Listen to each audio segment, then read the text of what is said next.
Today, I'm joined by two guests at the center of one of the more significant infrastructure partnerships in enterprise tokenization this year, Carlos Matilla, CEO of IO Builders, and Eric Piscini, CEO of Hashgraph. For years, IO Builders has built tokenization infrastructure for regulated financial institutions through their flagship platform, Asseto, which now supports both Hedera and HashSphere, so the public and the private end of Hedera technology. Hashgraph recently made a strategic investment in IO Builders, with HashSphere being integrated directly into Asseto and supported by the Hashgraph team going forward. This partnership is at the intersection of two important questions. Number one, how are institutions issuing and managing tokenized assets in production? And number two, how are public and private network infrastructures complementing each other rather than competing for the future of digitization?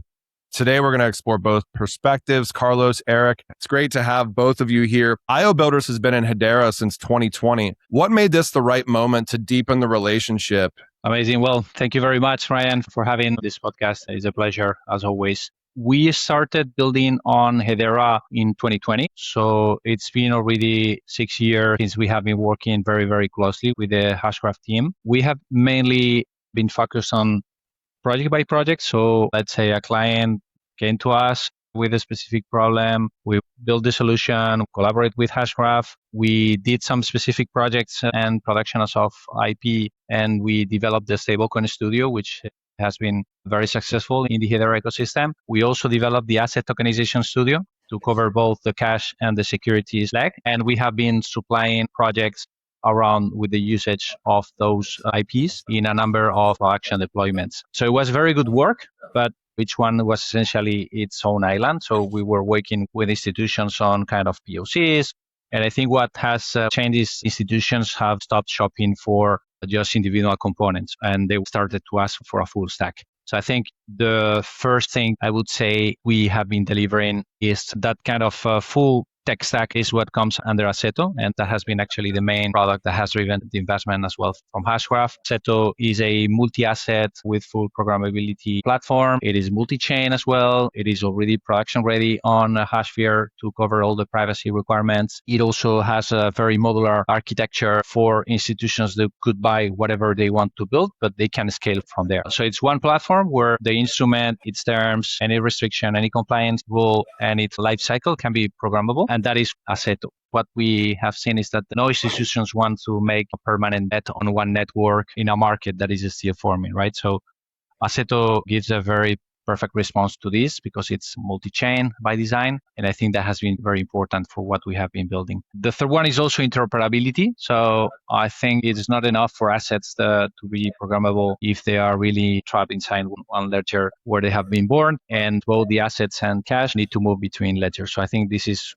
the main project that Hashgraph is now working on, which is Clipper, is being built to solve. And I think those ingredients with privacy given by HashSphere, interoperability that is given by Clipper, and our Asseto, our tech stack, is what makes the perfect story. So for that reason, we have been starting to work collectively on try to give a response to the industry where Hashgraph and IO Builders can work together, and we can deliver a full tech stack for the clients that you can cover everything. You can cover any asset, you can issue in any chain, you have embedded privacy, you have interoperability. So I think it solves all the problems that the industry is really asking for.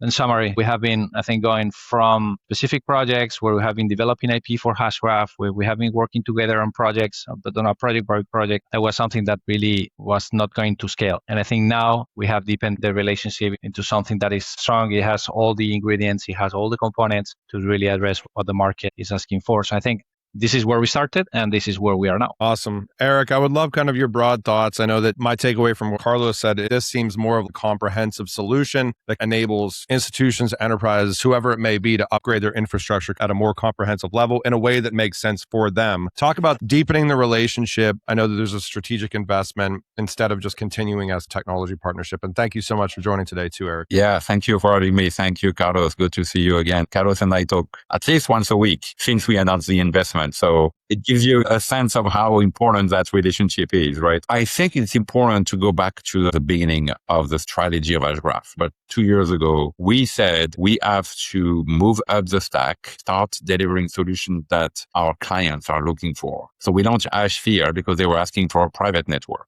We partnered with Asseto because they were looking for tokenization platform, and more to come. Asseto was a very obvious and very easy choice for us for three reasons. One, the technology there have been amazing. They have the right IP, the right technology, end to end, really strong. If you want to try, I'm sure you can find the sandbox. It is based on the Asset Tokenization Studio. So it was very easy for us to validate. Number two, the team. The team is amazing. This is a really, really good team from a leadership point of view. And I'm not saying that because Carlos is here. From an engineering point of view, from a product point of view, good people, the team really strong. And the third one was we didn't have enough of a presence in Europe. And having the team in Madrid and Spain in general gives us that exposure. So again, from a strategy point of view, moving up the stack, generating revenue with them and expanding on the geographical space. So really easy decision to make. What we started to do is to accelerate and scale, which is why we made a strategic investment. And by enabling the platform to be exposed in the US market where we are more present and more active. And that's really where we are today. I'm excited because you can see the difference of discussion that we have with council members, with people outside of the council. When we talk about Hedera and HashSphere, it's still a very abstract discussion. But when you talk to them about tokenization of assets, they are super excited because now finally they find something that they can really relate to in their business because they need tokenization of assets in order to make an impact to their own business. And that completely changed the nature of the discussion with the council members and with the market in general. I think in that vein, financial institutions historically, they always have to make sure that the compliance is kind of at the core. And I guess maybe been a little bit more of a choice between like, how do you scale and access new sources of liquidity while still maintaining compliance? But I know we're moving into kind of a new era for the technology. Asseto, from my understanding, gives institutions public and private deployment options through both Hedera and HashSphere, as both of you gentlemen have been saying. How do these environments complement each other currently? How does this help institutions to navigate the trade-off over time, Eric? And I'll let you take this one. Between private and public, you mean? Yes. Yeah. I think we did HashSphere because we got a lot of inbound from clients and even council members saying, we love Hedera with the platform, the technology, but we cannot build on a public ledger because we have data residency compliance. So they were looking for a private version because they couldn't build on public. But they also said, we need liquidity from the public market. And the public market for us is the public ledgers. And so by doing those two things together, we actually provide, I think, the two main things that those organizations are looking for, which is a private environment where they can do their own business with parties that they trust and connect to the liquidity provider and the liquidity markets where they need to exchange a stablecoin, where they need to exchange an asset, collateralize an asset, move an asset. They have access to the public ledgers. And Clipper is at the middle of that. Clipper is enabling those ledgers to communicate with each other. So now we can offer you as a client whatever you need, depending on your compliance profile, your requirements. So I think to me, that strategy is awesome. I always want to say, yes, we can do this and then figure this out together. Now we have the blocks to do that.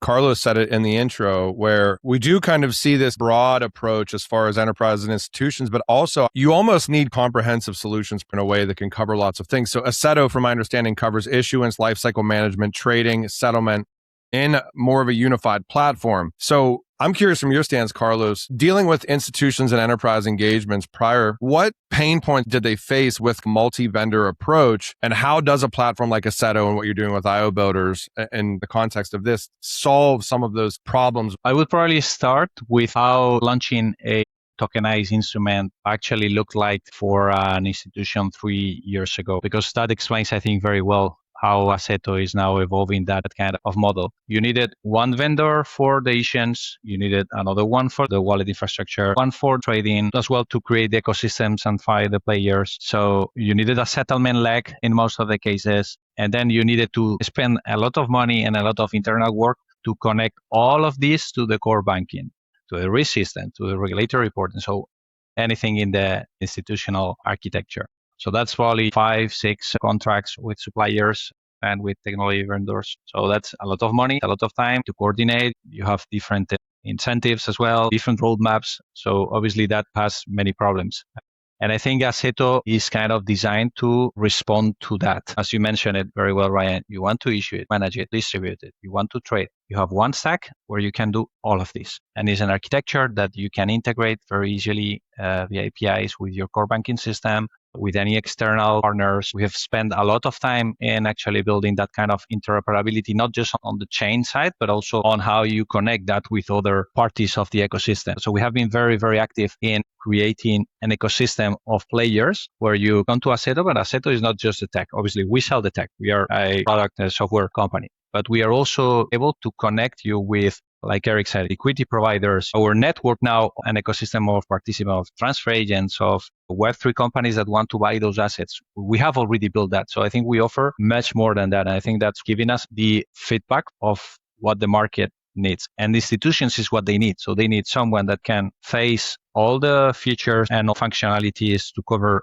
the whole value chain of the assets. And they need someone that can help you to connect with the market. And I think that's where we land. And also this is where the partnership with Hashgraph is super important because they are able to connect us with the whole ecosystem of participants, of partners. And I think that's what will really kill the market. I mean, obviously there are many other challenges to your question. So the institutions face timing when they go to market. The risk officers and the compliance teams normally care a lot of what is the nature of the token, how this is distributed to the TradFi or the Web3 ecosystem. So we are also able to bring that knowledge into the market. And I think that's also very important about Asseto. So Asseto is kind of very good tech, but behind that, there is a lot of work as well in our team that is very specialist in capital markets, in financing, in asset management. So we have a very good combination of everything to really solve the pain points that any other institution may have. So in summary, the principle behind Asseto is very simple. The asset should never have to leave the system it was born in. You have issuance, you have lifecycle, trading, settlement, one platform, one data model, one audit trail, and all the connectivities that you need to get into production faster. I think production faster, and I know that this has kind of been one of the thematic things within Hedera. 3 of the 4 professional services firms have had the great opportunity to interview in the past probably year or so. And one of the things that kept sticking out in almost every one of those discussions was the ability to rapidly deploy solutions and to do that compliantly and to do that while also mitigating risk and everything else that's necessary. Maybe that's the direction I go here because Carlos, you mentioned kind of 5 or 6 years ago, one of the things that you had to do at the entity level was essentially custom develop solutions. And there's, I'm sure, a lot of overhead that comes along with that. You mentioned the amount of vendors, everything else. Maybe just talk a little bit more broadly on reducing that implementation time and getting institutions into production because we've seen a lot more appetite for tokenization over the past 18 to 24 months. What type of a competitive advantage does a platform like Asseto give the ecosystem? Maybe I'll start with you, Eric. I think what's interesting about go-to-market and the launch of the new platforms on Hedera, asset tokenization being one of them, is that the market is ready now. A few years ago, everybody was in POC mode still, trying to go into production, which means they were not in a hurry to actually address the hard part of going into production, right? The compliance, the limit of liability, the insurance, all those things that are very boring, but very important when you go into production. And so we were in a world where we were talking about business model, maybe technology for sure, but because we didn't go all the way to launch and production, we are missing a lot of pieces. And that's why I think the relationship we have now with Asseto, which is very different with IO Builders, is that they have this expertise. They can go all the way to putting you in production because they've been in that industry. They've been looking at this industry before blockchain, many of them, and they understand what it takes to go into production. That is a very big differentiator to me because you still have a lot of people talking about technology and maybe about the business flow of those assets, but not as much about what does it take to actually go into production. And that to me is the gap that we are filling here with IO Builders. I'm super excited about that. Carlos, what do you think?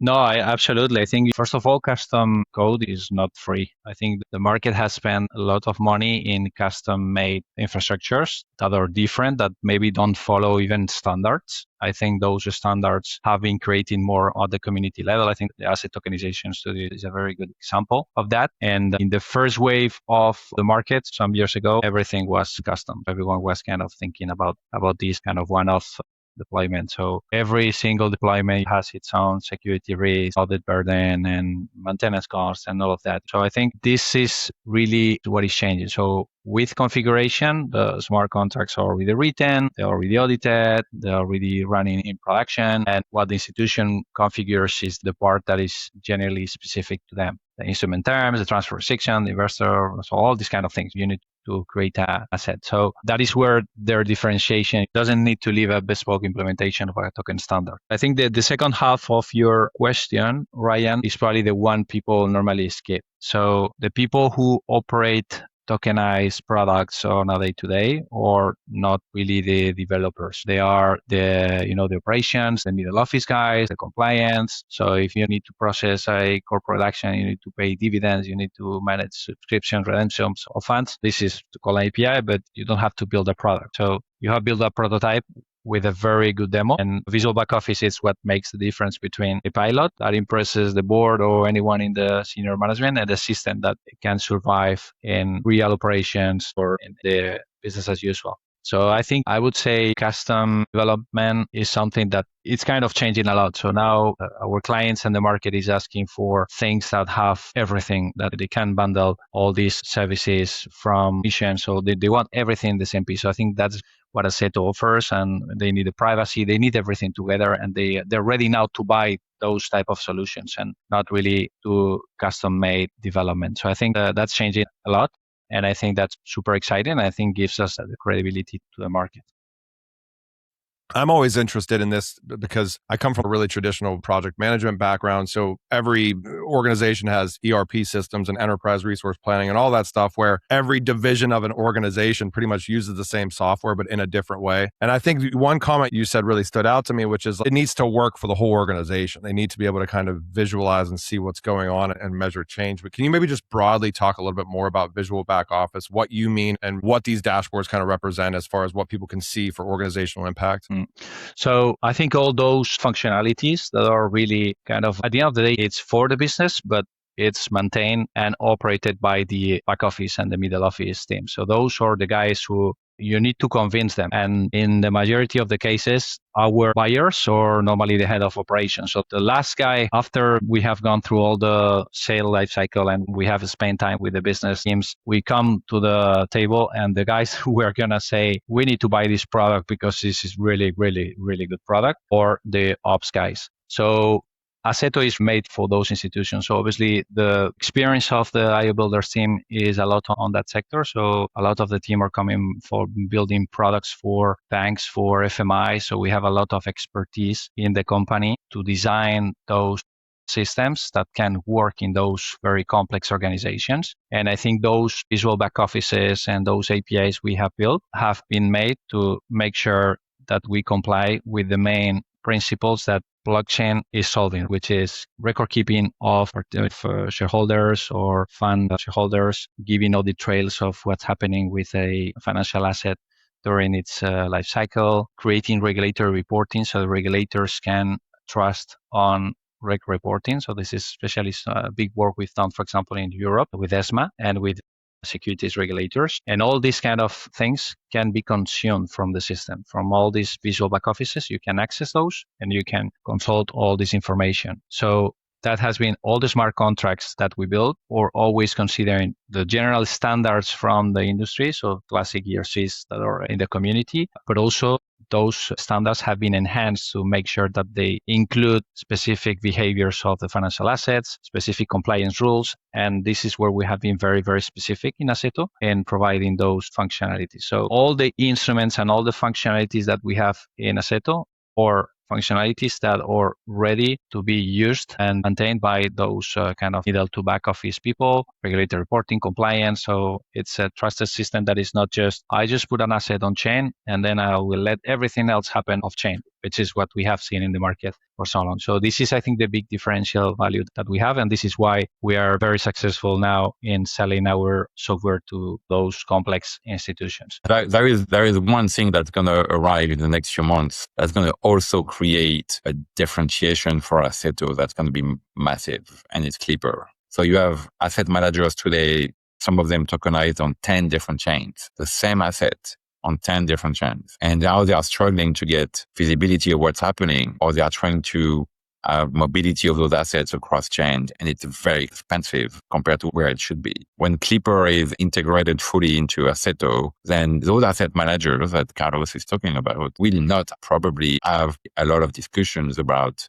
which blockchain to tokenize on. They're going to say, I want the cheapest and the fastest way to tokenize my assets. And obviously, Hedera is a great option here. So we're going to be well positioned, but we're not going to force them to tokenize on one platform versus the other, one blockchain versus the other.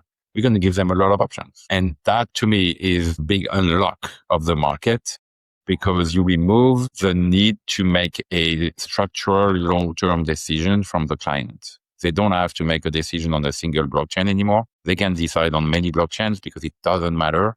At the end of the day, it's going to be the same outcome for them. And so you remove the level of risk that they used to have or be exposed to by picking a blockchain. That's, to me, the massive change. I think that's been one of the takeaways, at least from a community standpoint, as far as the big value add for Clipper. Because from my understanding, you have kind of almost like middleware in a lot of these really cool blockchain and distributed ledger solutions.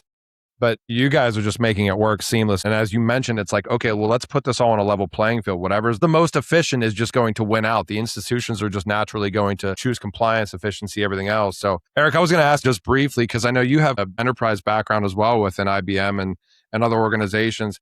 When you look at kind of what the wants and the needs at institutional leadership and then different individuals within these entities for being able to visualize what's going on when they tokenize assets or whenever they save money or make money or do whatever they want to do. How far have we come since you've been in the distributed ledger realm as far as the ability to actually have a user experience? Wow.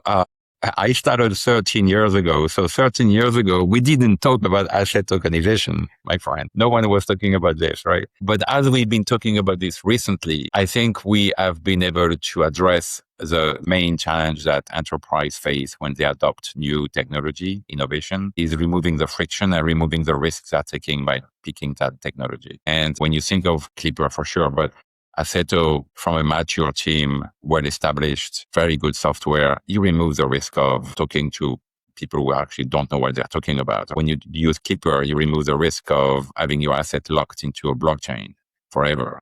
They don't. Those assets are going to be flowing. When you talk about HashSphere and the team building HashSphere, we have the background of building enterprise blockchain platforms for many, many years. We are SOC 2, which is very boring, but very important when you talk to enterprise. And so what we've been doing over the last few years is removing the reason for people to not engage into this innovation. And now we are at a stage where there is no more reason, and the business case gets better and better. And so now we are at a stage where things are flipping, things are getting adopted, things are going into production. And you see that across the industry. And we want to do that with Asseto, Clipper, and a few other things. That's going to be, to me, the real adoption is in front of us now. So I know that we've seen asset classes kind of across the board: stocks, bonds, funds, loans, digital cash, pretty much everything. I guess I'll maybe go with you, Carlos. And from your perspective, when we see tokenization of real world assets, maybe just broad thoughts on where the markets are at right now, which asset classes kind of stick out to you as being kind of the most ready to value add into, and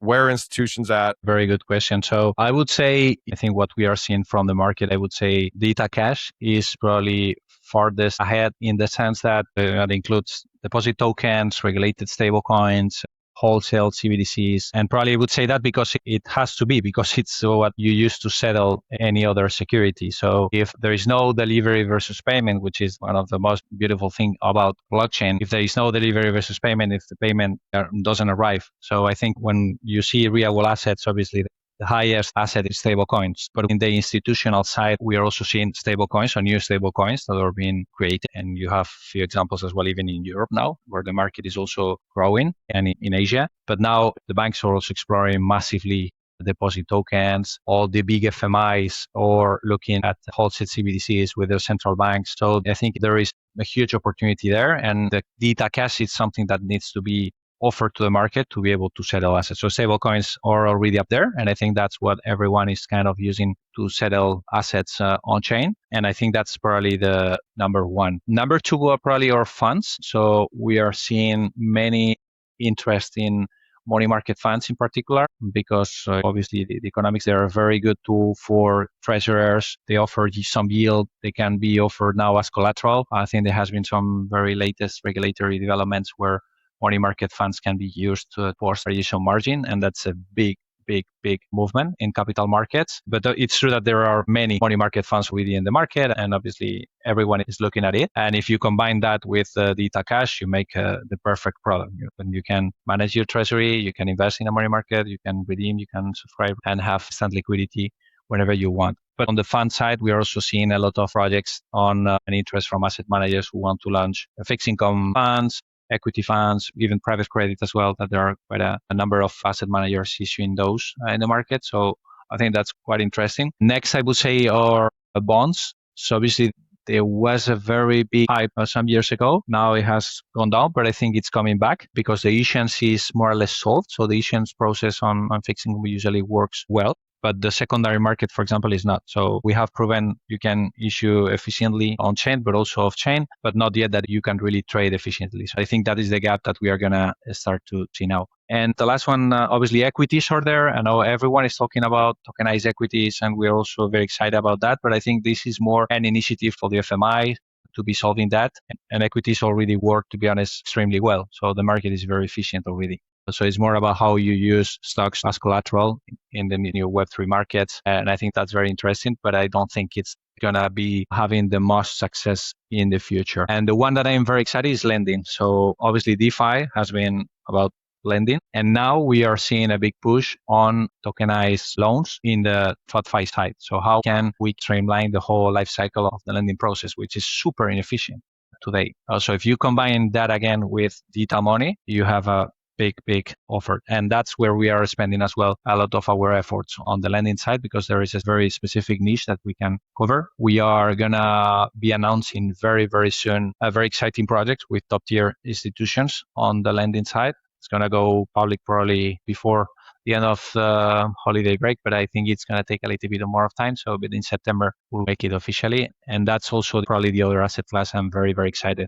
We have not seen many traction, obviously on the DeFi side, that is the main use case, but in the TradFi side and on the tokenization of the institutional side is something that we are going to start seeing much more in the next few months. Eric, I would love your take on RWAs. I think everything is going to be tokenized at some point. I think the question is when, not if. Also, in addition to what Carlos said, I think what's interesting is private credit, because that market is very limited in terms of participants. And in the future, I see that market being more open to additional set of investors who don't have access to this market today for many reasons. And I think the tokenization of that market will accelerate the engagement of the different investors. I know private credit is not in good standing right now. Globally, I think there are a lot of issues with redemption, but I think it's going to unlock access in a lot of ways on private credit. So I agree with Carlos.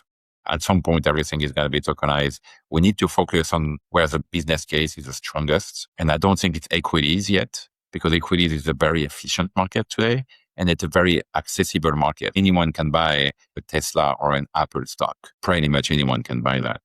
But for more illiquid assets or more locked up assets, I think that's where we need to focus our energy. As we close out, I want to bring it back to the partnership, connects a tokenization platform to both public infrastructure and enterprise-grade private infrastructure under one roof. And as Eric mentions, Clipper coming in the near future. What does that combination make possible for institutional finance? And what are broader implications that you gentlemen see for having the capabilities as far as what you guys are bringing to market? Whoever wants to take it first. Yeah, I mean, I can start. I think we talked about this a bit earlier, which is the end-to-end solution with a low level of risk and commitment from a technology point of view. I think that's a real unlock, right? I don't have to pick something forever. I don't have to decide on everything upfront. And I have the confidence that the team that I'm using to tokenize my asset is a team that actually knows what tokenization is, knows capital market, and the specific use cases, understand compliance, understand what it takes to do those things. I think that's the unlock. That's where the relationship between IO Builders and Hashgraph is such an amazing one. I really believe that. Carlos, what do you think? Yeah, I think at the end of the day, public chains, there are different incentives when you look at how people issue on public and private. Public gives you reach, gives you more liquidity, gives you access to new Web3 channels, to a new liquidity that doesn't exist today. Privacy gives you data sovereignty, it gives you protection. It's probably much more addressed to these very institutional use cases, but both are correct. They're just used for different purposes, right? So I think the good thing is that Asseto, CLPR, HashSphere have everything that we need. So we can issue in public chains, private chains, we can bridge between those, and we can cover any need. So if you have an asset manager who wants to just issue on public chains because they want liquidity, let's go for that. If you want to then use that token to be used for institutional trading and you need privacy, let's go for it. And if we want to bridge that liquidity, we can use CLPR as well, and we can use a very good system to manage that. So I think that it's really the perfect combination. So we have a solution for different users, different clients, different incentives. And I think that's the beauty of what we are building, that we issue once and then we can manage everything without really complex decisions, without lock-ins and things like that. So I think we are kind of ready to scale this into the industry, and we are already actually doing it. So it's already part of the present, right? Not just the future. I think, Ryan, if I look at it from a big picture point of view, I would say if you need to tokenize an asset and you're serious about doing it at scale, if you're an asset manager, you have no reason not to engage us, because we have all the options, all the knowledge, all the expertise to do that at scale across the globe, across chains, and across assets. And that value proposition doesn't exist anywhere else. Well, I was going to ask you, gentlemen, for closing statements, but both of you guys just gave them to me perfectly. Let me make sure I share screen and let people know where to go if they want to learn more. Obviously, genfinity.io, we have all sorts of articles about IO Builders and Hashgraph, and certainly Asseto. You can learn more about Tokenization Studio and everything else too. But as Carlos and Eric both mentioned, Asseto essentially takes the best of all worlds and kind of wraps them into the Asseto platform. So definitely go and read our article, hashgraph.com/Asseto, ASSETO. You can go to asseto.io as well. IO.builders to learn more about IO Builders. Give them a follow on X at IO Builders as well. Give us a follow on X at Genfinity. Give me a follow at IOV_OWL, and give Hashgraph a follow at Hashgraph. Gentlemen, I thank you both so much for joining today. I appreciate it. Thank you, Ryan. Thank you so much, Ryan.